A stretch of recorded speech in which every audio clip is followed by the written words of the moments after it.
Hey everybody, welcome to another edition of Box Seats. I'm your host, Frank Holder. I'm sitting here with two comedians from New York who y'all already know these people are. Y'all already know what the deal is. That's talent, that's fig. You know what we got to do. This is a sports comedy talk show. We're going to jump right into it immediately because that's what we do. So jumping off to the first thing to start the conversation is we have to start talking about something that happened last night. I don't even want to talk about it, to be honest with you. You know, talent, you know what I'm saying? Yeah, I know you both of y'all know.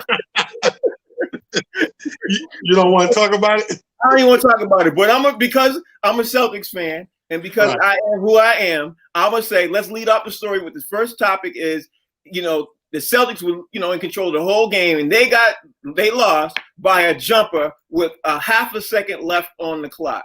What was your thoughts, Sean, after you saw that? Because I'll just say this. I don't care what nobody says. You cannot catch and shoot a jumper and a half a second. I don't care. I'm sorry. I just can't. I was upset. But anyway, the floor is yours now. You don't think it's possible, huh? Listen, you got to catch the ball, go like this, aim and shoot in a half a second. No, sorry. Listen, we've been through this as New York Knicks fans. We've been through this. Actually, that was a big conversation, and they worked it out how long that the clock, the point what seconds is enough to catch and shoot. Like we were the team that happened on, and it was controversy back then. So here's my thing. I think it was Trent Tucker, talent. Yeah. Here's my thing. It happened in more dramatic fashion for me because Frank, I'm coming from a canceled show, a rained out show in Brooklyn. So I decided to stop at a local pub or bar on my way home. Literally walk in the door as the dude puts the temperature check on your forehead at the bar. The players happen, and he does like this, and everybody goes oh in the bar, and I'm looking like big screens, and they're like that's the game. So I'm like, forget the temperature. I don't know what it had to go up at that point. I'm looking at the TV, so I catch it right when it's happening, and 10 more times in replay, and I say, you know what? Because what we talked about yesterday, if I'm Boston, I'm not worried about it. I'm driving this car. I'm not worried about it. Again, what did I say yesterday? If people are winning by 1 and 2 points and you've been blowing them out, that team is in the driver's seat. That team is in control. I wouldn't let it bother you, Frank. Yeah, okay. It's debatable. Can you catch and shoot? Was the call good? It's impossible. Blah, blah. Dude, enjoy the driver's seat. Because this thing is over. It's over. I agree. Man, that was a lucky shot.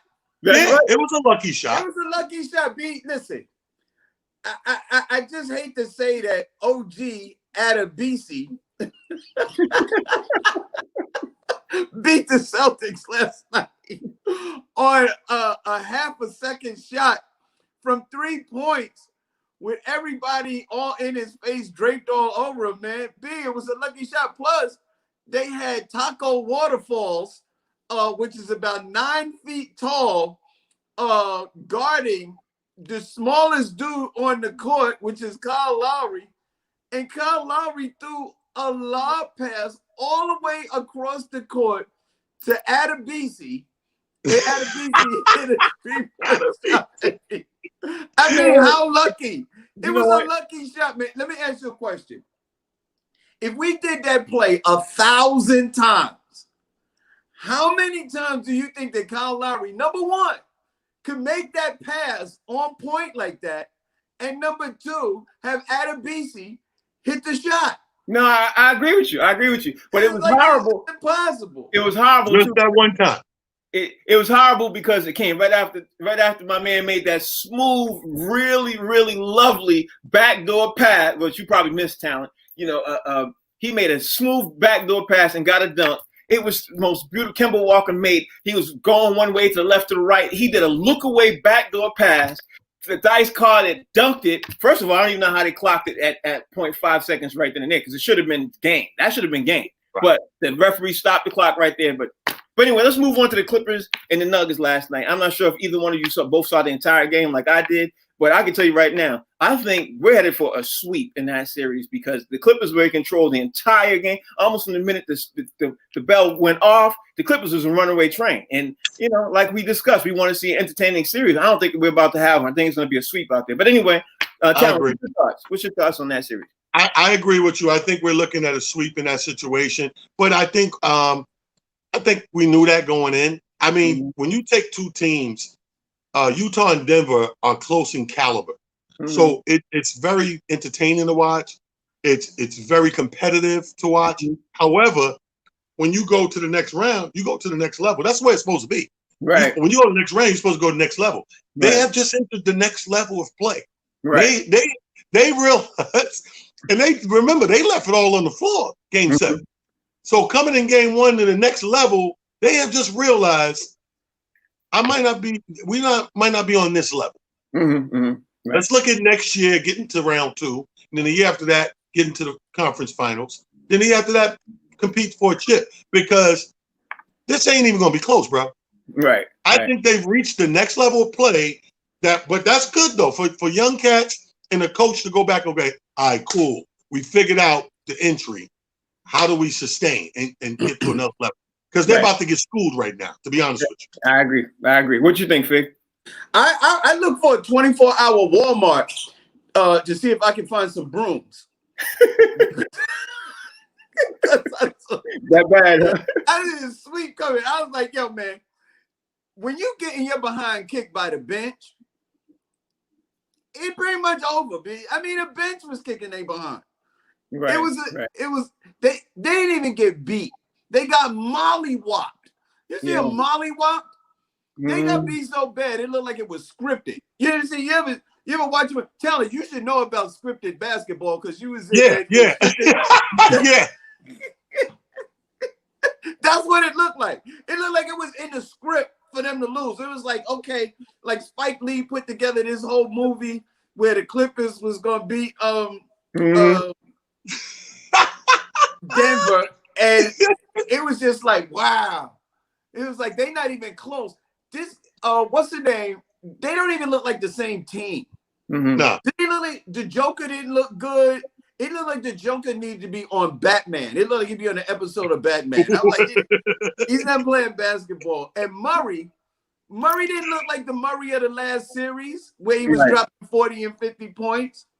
Right. It's a different team, man. It's a different level of play. Like, no disrespect to the team, but we all know it's like you can go. You ever go to tournaments, like high school tournaments or AAU, like weekend tournaments was 3-4 days.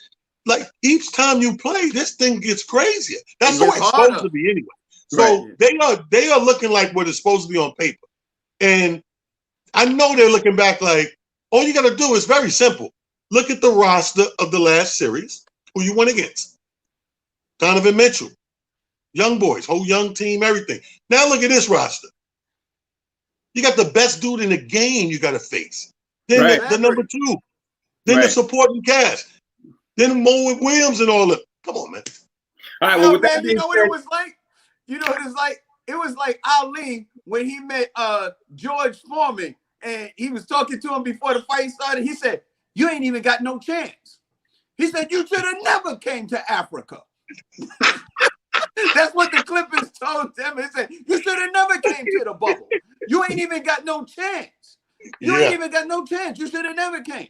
Well, with that being said, Boomaye Clippers. With that being said, let's get ready to bring in another NBA veteran who we talk to NBA vets all the time. Let's bring in 16-year NBA veteran, Mr. Johnny Newman. Johnny Newman played for the Cavs, the Knicks, the Bucks, the Nuggets, and the Mavericks. Johnny, thank you for taking out the time and enjoying this conversation. We appreciate you, bro.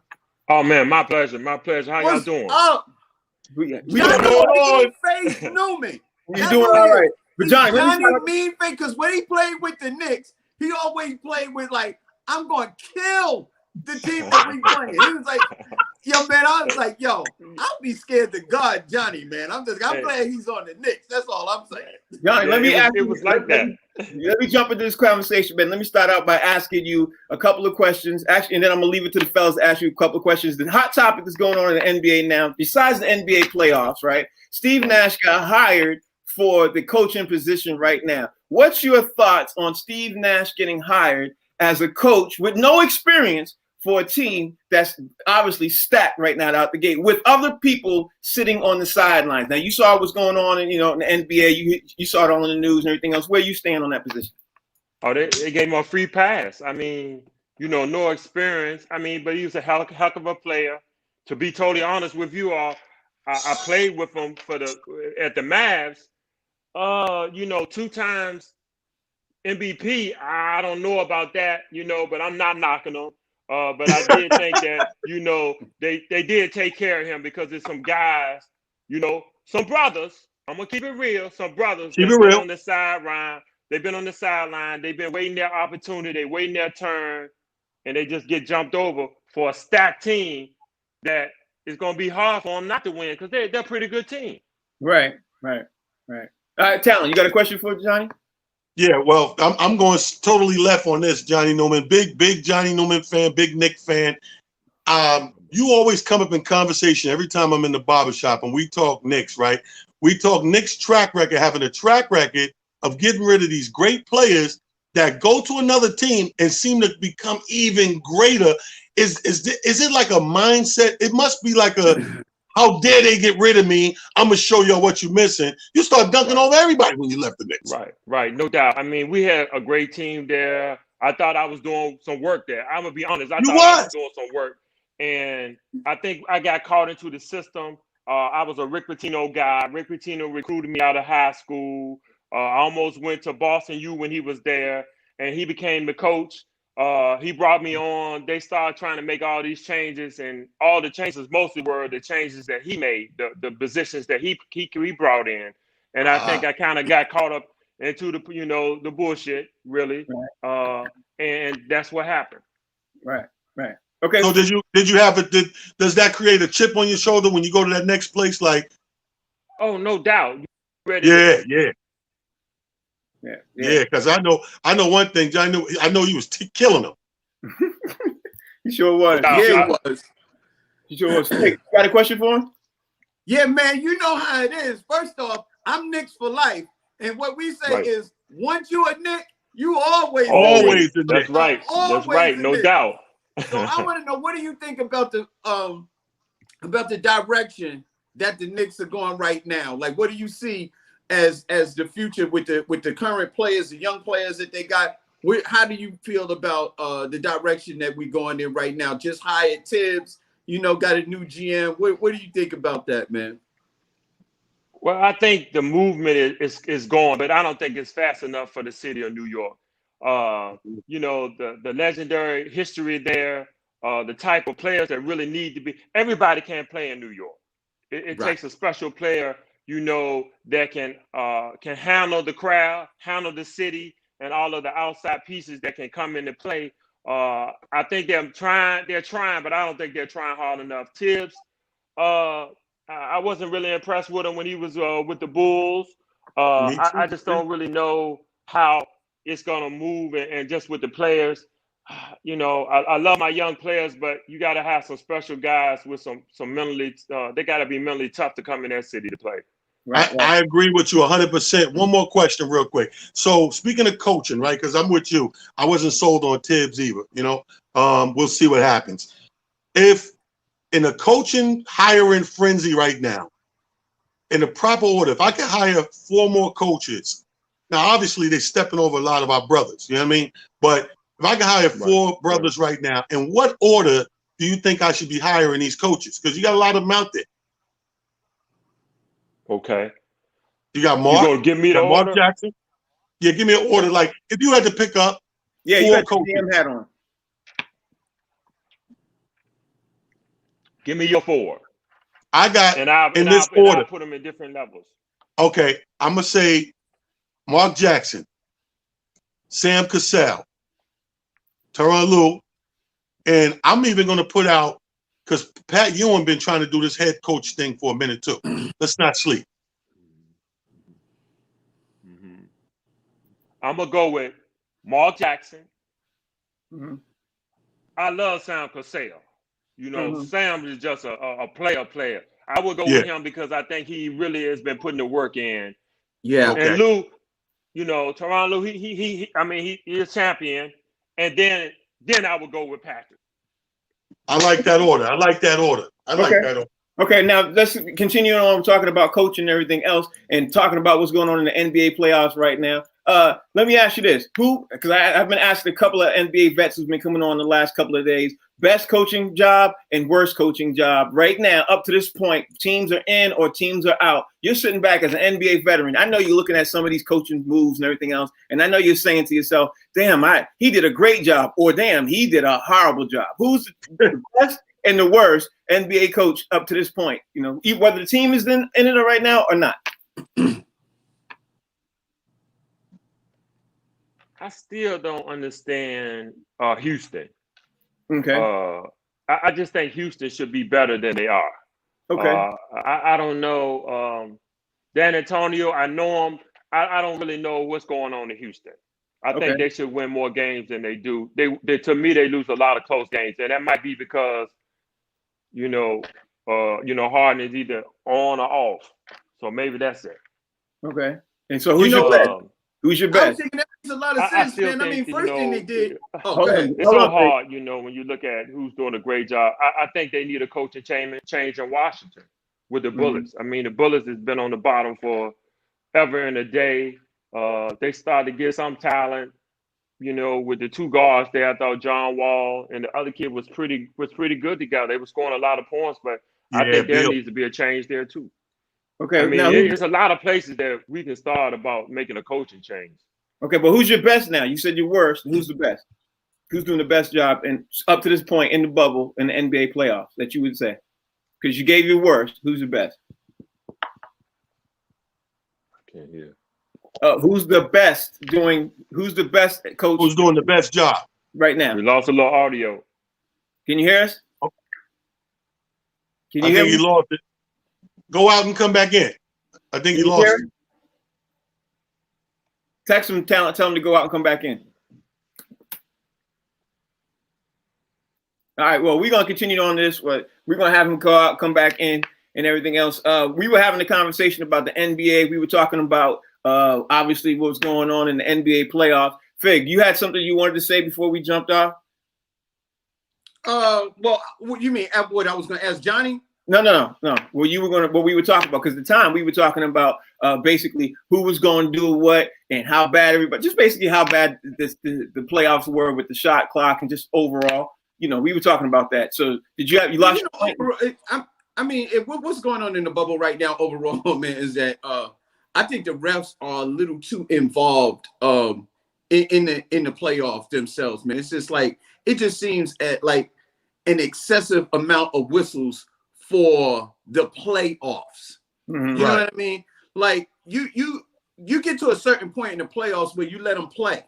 And that's what we're used to. Things get a little rougher. They sort of go back to almost like the old school, the way it used to be when you're in the playoffs. And the refs just seem to be a little too involved for me. I'm sorry, Fig. Johnny, can you hear us? Yeah, I'm back. I thought one of them coaches that I was talking about cut me off. So I'm back. All right. Well, we were trying to say about who's the best. Who do you think now up to this point is doing the best coaching job right now? So maybe they didn't hear that part coming. Maybe. Okay. I tell you, I was impressed with the coach for Portland Trailblazers. They still got some players that are hurt, but I tell you, they are competitive every year. They're in the thick of it. They're probably one player away. I mean, you got to give it to Doc. Doc Rivers has always looked like he's got them in the mix. I don't know if they'll, get over the hump. But I thought they do a great job, there with Doc Rivers. Fig, you got a question for Johnny? Yeah, man. We was just talking about overall in the playoffs in the bubble, man. It seems like the referees are really involved. I know in your day when you played, it was a different game. It was rough. You know what I mean? You had to play man's ball back in the day. Now it seems like it's a little softer. And I just want to know, what do you think about these referees making all of these calls all of a sudden in the playoffs? I mean, even in the playoffs, it gets a little rougher. And what do you think about these referees like interjecting themselves into the game and not letting the teams decide what the outcome of the game is? Well, I think there are some terrible refs now. There's no question about it. You know, and I think also, which is so makes it difficult for them because of the type of play now. It's so in between. You know, back in the day, like you all said, you know, it was like, you know, you had to man up every night.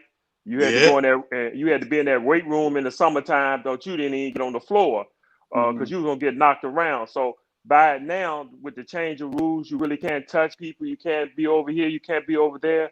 The referees, the referees, I think, have a harder time, and they have to make more, you know, 50-50 call decisions. You know, and I think that makes it very difficult, especially for some of the better referees in the league. Right. Yeah. Town, you got a question? Yeah, man. So we're talking about comparing, you know, what I call the original ball days with these microwave days with the softness. Here's the thing: we had to, you guys had to leave it on the floor every game, right? So now when you see cats beef and they argue a little, what they call flagrants ain't even flagrants no more, but they argue and they have these flagrant fouls. And it looked like they're gonna beef, and then when the bell goes off, the clock is dead. Everybody hugging and kissing. See it, you know, see you in the cafeteria, blah blah blah. Back in the day, Johnny, I know you can tell me somebody you played against that it got real with that y'all probably real still ain't speak. I tell you, it took a long time for me to get to even speak to Xavier McDaniel. You know, when I came in the league, you know, and those guys were older than me, but I came in the league. I was slim, but I was strong as hell. But they had to find that out the hard way. And the way I came up, you know, they didn't know. They thought I was a country boy. But, you know, I was like, I'm going to him every night at the game, at the cafeteria, at the club. You know, it was just like that, you know. And it took a long time for us to even get to like we wanted to speak to one another. Wow. See, that's that real NBA talk I want, baby. You know what I mean? Because like when I look at them today, all I can think of, you got to realize, you go back to your time, especially with New York and Charlotte. Like when you look at this time, bro, when fights broke out in the arena, you had damn near the fans on the floor wanting to get involved, like you cursed their cousin out. You know what I mean? Hey, so I know it had to be some real basketball stuff. Who is your top 3 people you had to defend, bro? Wow, I mean, woo, that list get long. Back in the day, you ain't have a night off. If you played the small forward and the big guard, you never had a night off. Wow. But I would tell you all a funny story. I was in there trimming my hair. I got to keep my hair tight. So I was in there trimming my hair in the locker room. And Chuck Person comes in wanting some tickets. So, you know, the fellas in there, Oak, Mark, you know, Patrick, they in there. And he's saying, man, give me some tickets. Give me some tickets. So he says, y'all better help your boy Jay New out tonight too. He gonna need help tonight. So I ain't run out there. I'm in there listening. I'm hearing everything. So I'll never forget it. Me and Mark had tickets to see someone perform, Phyllis Hyman perform at Sweetwater's. Oh, wow. And at Sweetwater's, we had, you know, we was running the city, so we had front row seats. And I went out there and I gave him the business. I gave him, I think I finished with like 29 and 4 or something like that. And then we were down sitting, waiting for the concert to happen. And Mark tapped me and said somebody was calling me. It was Chuck. He was all the way up because, you know, he was up in, you know, the Rodney Dangerfield section, and he had to give me thumbs up because I kicked his ass that night. So, you know, that's what it was all about. You know, that's what it was all about, that you went and you had to compete every night, especially if you was a starter, 6-man. You know, it was a pride thing. Every night you had to, you know, fight to keep that name, your name on the back of your jersey. And Chuck was the rifleman. The rifleman. Yeah. Right. Yeah, he could shoot it. He could shoot it, but I was going to twist them ankles, though. I was going to twist them ankles. All right, well, Johnny, this is part of the show where we always ask every NBA vet who comes on who they going to pick out the East, who they going to pick out the West, and who they see taking the whole thing. So, you know, the floor is yours. Who do you expect coming out the East, especially now if you've seen all the games? Who you expect coming out the West, and who's taking the chip? Ooh. I just that East is a little. I don't know. I don't know about that East. Interesting. It's interesting. I don't even know. I don't. It's up in the air. But I have appreciated the play in the bubble. I think it's been more concentration, and I think more guys have been competing. I do like the Lakers. Okay. I do like the Lakers. I still think they're maybe a player away for some offense. I just think they need another guy. They need a Johnny Newman that can come out there and give them 20 real quick, you know. But overall, I think the Lakers, with their experience, are gonna get over the hump. Oh, okay. So you think the Lakers are taking the whole thing? I think the Lakers take the whole thing. Okay. All right. Well, okay. With that being said, we appreciate that. Now, can you tell us what you got going on now? And I mean, people? There's a lot of people out there who are New York Knicks fans. Hell, there's a lot of people out there who are just Johnny Newman fans. Can you tell everybody out there what you're doing and what you got going on? I run several businesses in the Virginia. I'm in Richmond, Virginia, down in Richmond. I went to school at the University of Richmond. Okay. Married, lovely wife, great family. I'm just enjoying it. Like I said, just having fun. You know, unfortunately, I can't travel. We're doing a lot of traveling, but now that we had the pandemic, staying close to home. But really enjoying it, enjoying you all, guys like you all that just tell it like it is every day. Yeah. Just having fun, brothers. Well, Johnny, can we reach out to you, man, in the future? Have you back on? Anytime. Just hit my boy KB, and you know, yes, sir. That's my dude. So anytime that y'all can reach out, I'll definitely be there for you. And Johnny, really appreciate you all. We appreciate you, brother.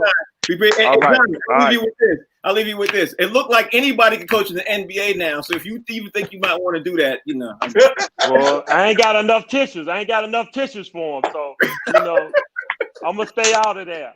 All right, Johnny. Thank you for taking out the time, brother. Appreciate it. King. Thank you, brother. Right. Oh, my goodness. That was great. Johnny, see, that's what I love, Frank. I love getting that inside stuff. That's a great story, man. Right? Like the rifleman, and he said, I went out and gave him the business. But he then went to Phyllis Hyman, and he's sitting in the nose. But he did, though. Like let's be honest, because he was balling out. He balled out when he played for the Knicks. Hell, when he played for a lot of teams, he balled out. But he went, as soon as they got rid of him on the Knicks and traded him off, he went, I think Charlotte was the next team. And he went even to another level. And that's been our MO for decades. Yes. We get rid of a good player, they become great, and we just sit over here kicking ourselves in the head, man. Man, that's it. That is the MO of the Knicks. We keep a player for 2 years, 2 to 3 years, get rid of them, and then they become all-stars. Right. Now let's move the conversation along. Let's talk about the NFL, because the NFL starts in 6 days. You know what I mean? So this is the topic is that, you know, it came across my desk last night and jumped off at me, was that the Philadelphia Eagles cut 12 players, bro, in one day. Now, smart move, talent, not smart move. What's your thought process on the pandemic-related move? Because a lot of people have to make their cuts down to, on Saturday. They have to obviously put their thing up. But for the Philadelphia Eagles to make 12-player cuts in one day seems really, really unusual for an NFL team to do it. Most of them would do 4 today, 5 tomorrow. More, you know what I mean? They'll break it down, but they just it seemed like they went in and said, okay, all you people here, go home. That's what it seems like. Well, Frank, maybe they're doing their due diligence, man. Maybe those people who got that job of deciphering and separating, maybe they're on top of their job and quicker than they have to be. And then you also got to realize, in strange times, strange things are going to happen. So everything as we know it, throw that out the window. We in pandemic world now. This is the Walking Dead, bro. Right. So, you know, we got to cut the zombies. Right. They got to cut the zombies. You come to the training camp, you come to practice, he got to go. Right. Remember this? Remember this? Yeah. 12 of these. 12 of these. I'm with you. 12 of those. So I'm not surprised because, again, in desperate times calls for desperate measures. So, we are used to 3 a day, 4 a day, 5 over here. But I give credit, and we'll know by the end of the season if it works or not. But you got to give credit to the people. There's people who have that job. Their job is to narrow this thing down and get game ready, and let's trim the fat. Let's get The ones that they 10 seconds off in their running time. They're not making that time. They're not making that weight. They're not making, hey, man, let's trim that fat. So I wouldn't be so surprised. Pandemic measures. Hey, Fig, check this out. Washington released Adrian Peters yesterday, and that made big news because obviously maybe he might land on the Jags or something like that. He got 1,000 yards last year, and right now it's been going on for 12 hours since he's been released. Nobody's picked him up. What's your thoughts about that? He's 35. Okay. He's a 35. Listen, man. He's a 35-year-old running back. NFL don't keep no 35-year-old running backs, man. What's the matter with you? He's 35. I don't care what nobody say. Listen, if you're not, that is one position that they get rid of you after your first 5 years. That's it. You're running back 5 years. All right, get him out. They call that a moving violation, Fig. You're doing a 35 and a 25. You're 35. And he's like, you over the listen, man. He said, we're not gonna pay you to stay here and just get paid. How many games did he play? How many games did he play? Last year, I think he played 12. 12 games. See, yeah, it's not bad. And that's why Philadelphia got rid of 12 players because Adrian Peterson only played 12 games. It's 12 is the number. Let me tell you what the coach was doing. The coach was listening to the R. Kelly 12 play, and he got rid of 12 players. He's like, it's 12. That's the magic number. And they knock on your door. I know how they do it. They knock on your door, and they be like, Coach want to see you. Bring your playbook. That's what they told Adrian Peterson to do. He was number 13. That's called a baker's dozen. So Adrian Peterson just got caught up in the whole Philadelphia hoopla. I know he's in Washington, but he got caught up in the hoopla. So you saying somebody went to the coach and said, the coach said, hey, we got to cut some people. He said, how many, coach? He said, how many games did Adrian Peterson play? He said, 12. There you have it. Cut 12. That's the number. All right, Tyler, check this out. The Houston Texans now are trying to extend Deshaun Watson, and Deshaun Watson wants, according to everybody up there talking about, Deshaun Watson wants big money, wants to be the highest paid QB or close to being the highest paid QB in the league. That's where they're having issues with right now. Now, do you think Deshaun Watson is worth this, highest paid QB money or not? And should he be extended or should he become a free agent? I don't think. See, here's the problem we're not seeing. We're not paying attention to. If you do that with him, the problem gets bigger with Dak Prescott. Mm-hmm. You know what I'm saying? We've been talking about a problem with Dak and trying to get his money together, right? Mm-hmm. Now you think he's having a problem now. If you make Jackson the highest paid, it's going to be two brothers on the unemployment line because Jim Jones ain't giving. He's not doing it, baby. He's not going to. Jerry ain't coming in there with them stacks. Now, right now, Dak can get a good thing with no problem, hopefully, by the time the season starts. But if you make this guy the highest paid, Dak got a problem getting this money, at least from Dallas. Right. I don't think they're going to do that. I don't think he's worth to being the highest paid QB in the game. Plus, why not test free agents? Right. Yeah, that'd be a good point. I mean, the word is he doesn't want to stay. But now, Fig, let me ask you this question. The Saints are really, really going heavily after Jadeveon Clowney. Should the Saints get him or should the Saints leave him alone? Because people are saying right now, if they grab Jadeveon Clowney, they are shoe in to get in the Super Bowl. You got 60 seconds before I bring in my man, Mr. Rodney Perry. Go ahead. Jadeveon Clowney? Yeah. I want to talk about Deshaun Watson.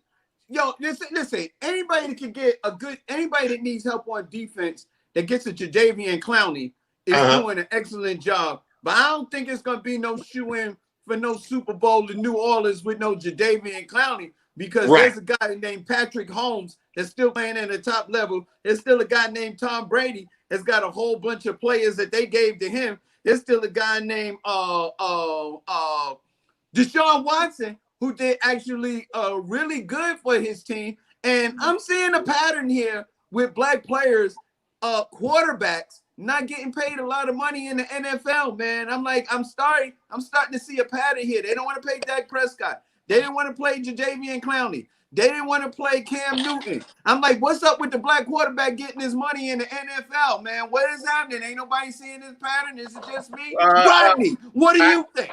I kind of disagree What with up, you, Fig?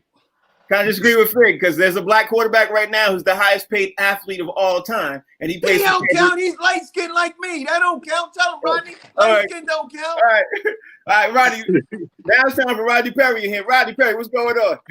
Hey, what up, y'all? It's your boy Rodney Perry, and this is a segment we call I Disagree. I've been watching the show, listening to the show the whole time. First of all, shouts out to Fig and his beautifully coiffed hair. It looks wonderful as usual.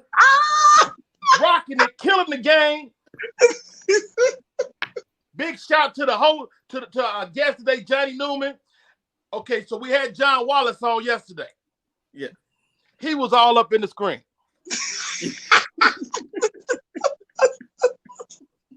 Why Johnny Newman in Mississippi?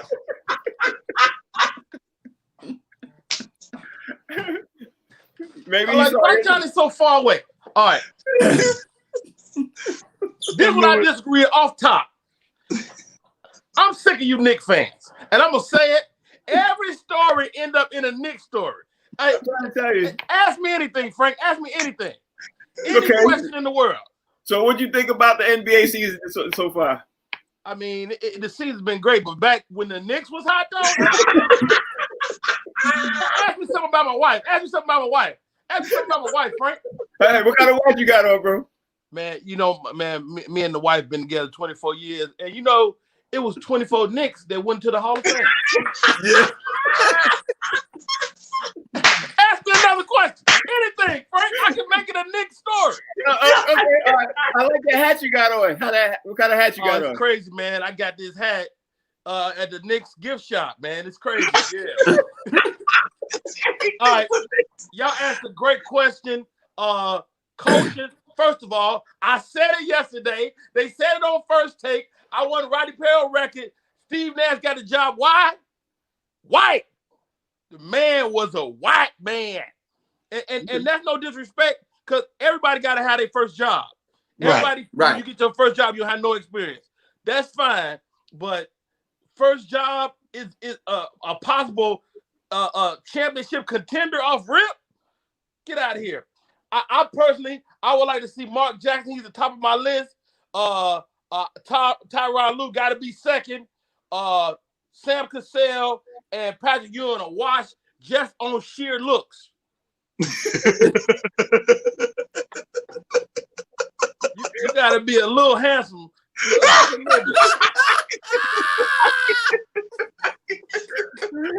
I got a theory on why the refs are so bad. Now, I don't know if this is true or not, but when you watching the games in the bubble, have y'all tripped out? You can hear crowd noise. Yeah, man. I think the network is pumping in crowd noise for us, but in that stadium, they do not have no crowd noise. And so referees are affected by the crowd. And so they don't have that no more, so they're just calling anything. That's a good point. You all you hear is shoes squeaking. You don't know what. Oh, that's a foul. Oh, no, it wasn't. God dang it. My bad, guys. My bad. Goodness gracious. All right. That's true. 12 cutting 12 people. Let me tell you something. When you cut 12 people, somebody got on you. You must have caught. They must have had a crack smoking session or something. like how do you fire 12 would be like how bad? That's like a whole team. That's 11 plus 1. That's like a whole they was a practice squad. They was out there. They was getting tore up in practice. The coach was like, you know what? We don't need y'all. And you too.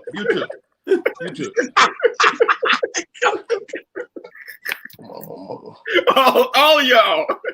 All y'all. 11 of y'all. And bring him. Yo. Yeah, bring him. Bring him too.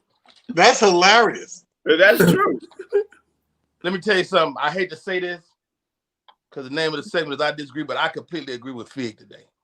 Fig said, why is Adrian Peterson not playing? He's 35. And here's another tidbit, a fact that you may or may not know. Me and Adrian Peterson went to high school together. For real? Yeah, Adrian Peterson is 50 years old. And we went to high school together. And real quick story. So I did a charity event one time. I meet Adrian Peterson, right? So he don't have no rules of shaking hands. You know, like I shake your hand, you dap me up, you got a reasonable man grip, and you going back to business. This man tried to break my damn hand. I'm glad he got cut. Tried to break my. He thought I forgot, huh, Adrian? No, I ain't forget.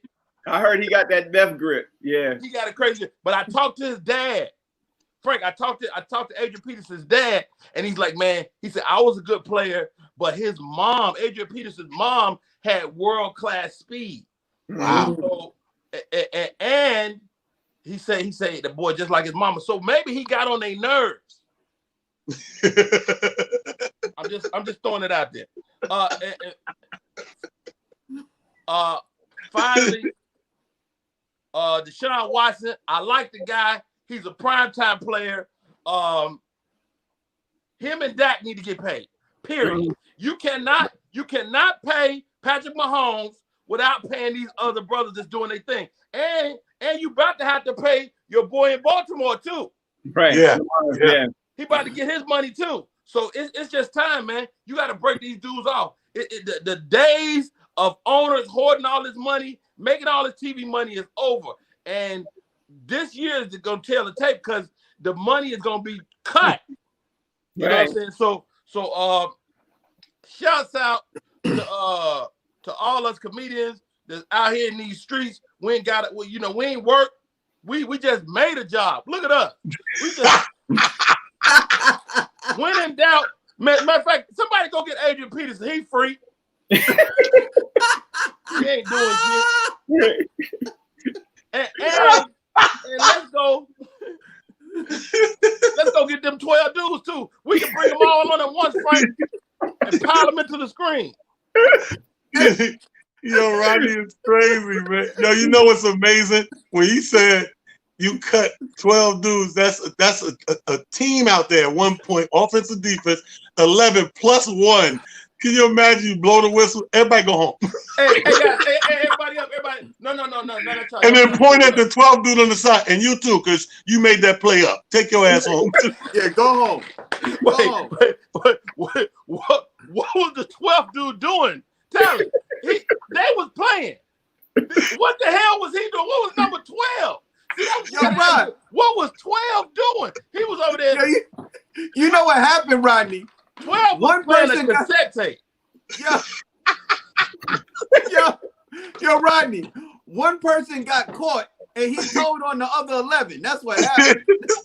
The 12 guy was filming for IG Live. They bought the crack. All right, Rodney. So where we at? You wrapping up? No, I'm wrapping it, man. Hey, I can't thank y'all enough for letting me come on. Shouts out to my brothers, Fig, Talent. Shouts out. Hold on. I want to make sure I can see myself. Frank. And shouts out to the captain of the ship, Frank Holden, doing your third fizzle, man. And where my stuff at? Can't find my hair care product, Fig. But I love y'all, man. Love you, brother. You are killing the game. Oh my God, Frank, I see you, brother. I see you, brother. Ladies and gentlemen, Rodney Perry live. We'll see y'all tomorrow, but I disagree. That's Rodney Perry, y'all. Oh my goodness. Rodney is crazy. Rodney he put on 4 pair of glasses, Frank, and said, Frank, I see you. I see you. Before we bring it back, let me ask you all this one final question, because I was about to ask you that before I brought in Rodney. Do you all think that Deshaun should get Patrick Mahomes' money? Because Patrick Mahomes got $350 million. Deshaun should get that? No, but listen. Okay. I think he's in the boat by himself, man. I think he's proven. Look at the last couple of seasons. Of course, ending in the Super Bowl and winning it, coming back and winning it. Remember the playoff game before the Super Bowl? when it looked like they were done. Yeah. Came back and won that sucker. He's a comeback kid. And yeah, the biggest thing you can prove in the NFL is the Super Bowl. I'm sorry. You can stack numbers all day. You can throw 1,000,000 passes, 75,000 completion. You can do all that and stack up all the time. Anybody ever heard of Dan Marino? Yes, sir. So you can do that. You can Dan Marino all day. But the end result is to get a Super Bowl, a championship. If you get that, how dare somebody, especially if you're the man of the ship, you're driving. How dare somebody tell you you can't be the highest paid? You are in that moment. Well, Stack, now it's your turn. It's your turn to jump in, Stack, and tell us where we went wrong, where we went right, and you know, keep us on. Y'all are on a roll. You know, 2 days straight, no major errors. You know what I'm saying? I don't even have to whip out the thesaurus or the dictionary today. You know, y'all did good. So all I'm gonna say, Deshaun does deserve his money, though. They need to whip out the Brinks truck. You're right. The black quarterbacks are underpaid, but I think they get it. You know, they understand that they're the hot commodity right now. You got Lamar Jackson. You know, you got Mahomes. Everybody needs to be cashing in on Mahomes' success because look at how long black quarterbacks have been successful. You know, was it Doug Williams? Yep, Doug Williams in Washington. Yep. Back in the day when Johnny Newman was playing for the Knicks, when the Knicks used to be good. Oh wait, they got bounced out by the Celtics that year. But anyway, we're not going to talk about that. We're not going to talk about that. We're going to just get back to. But speaking, I'm glad you mentioned Doug Williams because I want people to, if you haven't already, read his book called Quarter Black.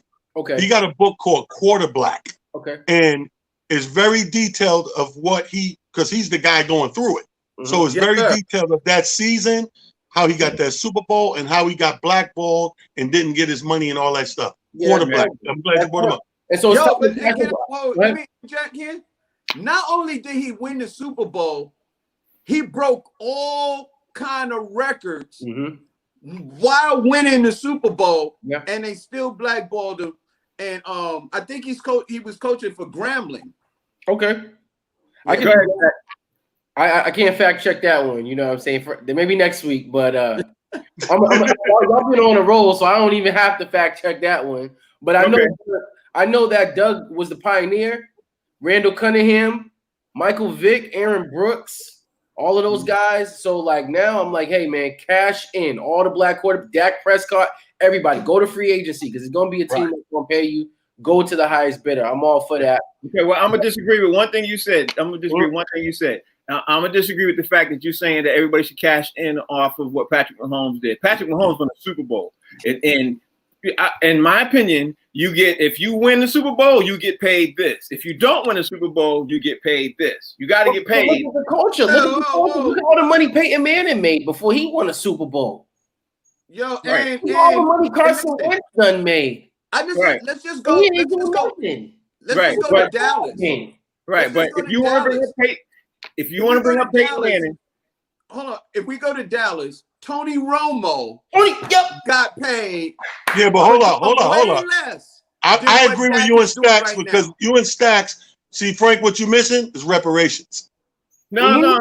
What I'm saying we've been going way too long being the underpaid. I'm not saying that, but I'm saying Patrick Mahomes' pay is $350 million. I'm saying until you win a Super Bowl, you got to get paid in that neighborhood of $350 million. Well, give him 300. Give him 300. 300. Exactly. Or 250. Let him ask for 350 though. No, give the other guys 300. Let him ask for 350. That's what I'm saying, Frank. I'm saying he need to come to the table like, nah, I want 350. You give me 299. I'm gonna say yeah, but I'm asking for 350, and that's okay. Pascal Siakam in the NBA.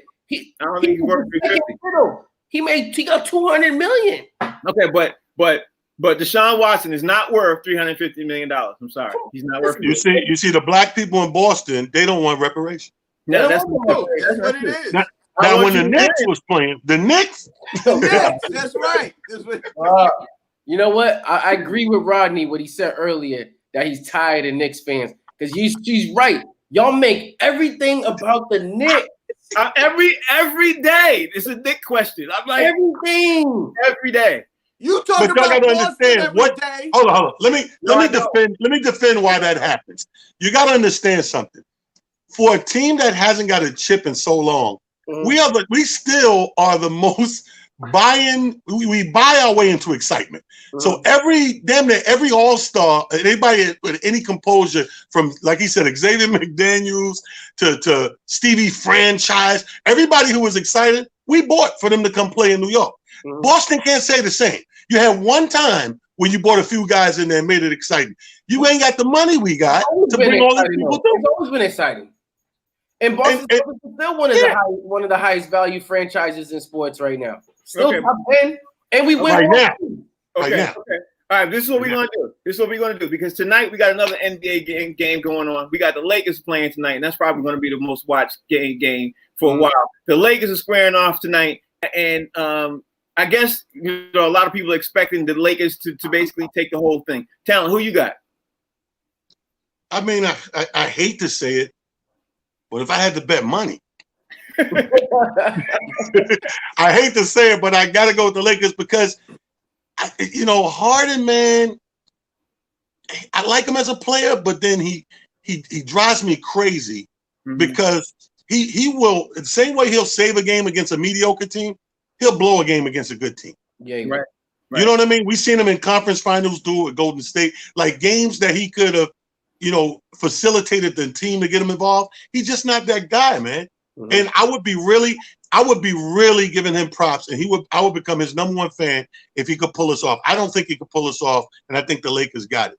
All right, Fig, who you got?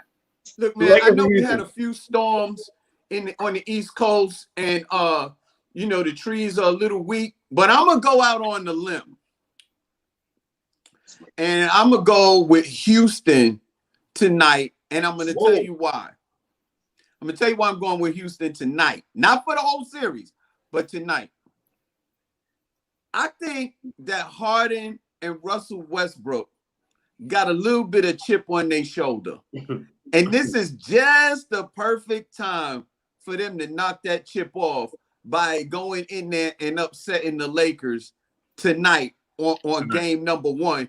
And that'll just change the mindset of the series, because I know they got some big dudes, but if Harden could get hot and Russell Westbrook could do his damage, they could really I think it's an upset tonight. I'm not saying it's going to be a blowout or anything like that, but I think that the Lakers could get caught sleeping, because I have a feeling they've been resting and they might underestimate Houston tonight. Great point. Stack, who you got tonight? The Lakers or Houston Rockets? I got the Lakers. Hey, Fig, it's a feel-good story, right? You know what I mean? It's like every time the Knicks go to the playoffs, it's like a feel-good story. You want to make a narrative. But let's just be real. If anybody had a chip on their shoulder, it's been Damian Lillard. Yeah. And they got one game out of the Lakers, and that woke the Lakers up. They are licking their chops right now. Not only that, the reason why I think the Lakers are going to win tonight is because nobody on Houston is going to be able to hold Anthony Davis. Anthony Davis going to have a field day, but LeBron is locked in right now. Okay, and I'm not counting on Danny Green to have a poor shooting series in this case. These dudes have been dying to play some basketball. They're going to be so happy to be out on the court. I'm predicting a blowout tonight. Honestly, here's the thing. The one thing that you said that was wrong there is that Anthony Davis has one endorsement, and that's for Cottonelle, because he's really soft. All right, I'm gonna wrap this up. I'm going for it tonight. I think the Lakers gonna take the series, but I agree with Fig. I think the Lakers gonna get caught sleeping tonight because Houston just played. The Lakers been off a couple of days. They're gonna probably be a little bit rusty. And like Fig said, if they're gonna get got by any game, I think it's the game tonight. You know what I mean? But hey, we'll see. That's why they play the games, right? I didn't think Celtics won't lose to Toronto last night. So what do I have a question about that? The Toronto game from last night. Go ahead. I got into a dispute on Facebook because Jaylen Brown, he basically took accountability for that last play. He was like, that was a disgrace. But it wasn't on Jaylen Brown. That was on Jason Tatum. If you saw it. So one of my homeboys come up under the post. He's about y'all age, right? He come on there. Oh, see, that's why I'm hard on the new generation. That would have never happened back in the day. I was like, so what? Cats didn't make mistakes in the 90s and the early 2000s? And I just wanted to know if y'all are like that or like him, because he's one of them guys that seems to Stat, you're talking to two New York Knicks fans when a Big Shot beat them both. And what you talk about? They saw Big Shots. If anybody saw Big Shot. Did Derek Fisher not hit a shot with point? I'm just saying, like, you asking, you two are Knicks fans. Big Shots happening. Plus, have you ever heard of Big Shot Bob? Big Shot Bob sunk a lot of teams. Robert Horry sunk a lot of teams with last-minute shots. Derek Fisher sunk a lot of teams with last-minute shots. So that dude don't know what he's talking about. Sunk the Knicks with a lot of, That's very petty of the two of you. Yeah. You must live in the same building. You two live in the same building, don't you? 10 Yo, tell it. Yo, Stacks and Frank, why don't y'all go outside and find me a 4-leaf clover? Why don't you do that? You know what? The Knicks need the luck. Yeah, they do. But we'll do that as soon as the Knicks start winning something. How about that? We'll give it to you all. We might. Well, anyway, you can find me on Twitter at It's Just Comedy. You can find me on Instagram at Talent in the New York Knicks. No, you can Talent the Comedian, y'all. Facebook, King Talent Harris. This has been real, but we're going to get these Boston dudes when we come back. Hey, Talent, we are. It don't matter. Nobody cares. It don't matter. Everywhere. Fig, where you find you out at? You can find me a Comedian Fig everywhere, and we're going to get the Boston Celtics back, too. That's why y'all lost last night. That's why y'all lost to Toronto, because y'all was out here bragging. Hey, Fig, we were playing last night, though. Right. You gotta be in the game to lose the game. Right. That don't count. You was in a bubble. My signal's breaking up. My signal. You ain't even in the bubble. Catch me at Stackanova everything. Wherever you are. I want to thank, of course, Mr. Johnny Newman for joining the show. I thank him. Great insight. Really appreciate that. I want to thank, of course, Rodney Perry for giving us the insight. I want to thank Stack for giving, correcting us when we're wrong, if we're wrong. I want to thank Fig. I want to thank Talent for also doing the show. I'm Frank Holder. We'll be back tomorrow at 1 o'clock. Make sure you download the app. The Humor Mill. Tune into the channel, the Humor Mill. Tell your friends. Do whatever you got to do, but just make sure you continue to do this because we got more shows coming too. I can't wait to tell you all about that. But right now, we will be back Tuesday, Labor Day weekend. We'll be back Tuesday. We got some great guests lined up for Tuesday. We'll tell you all about it over the weekend. You'll see the flyers and stuff. Anyway, have a good weekend. We'll see you all later. Peace. Take care, guys. Peace. Peace.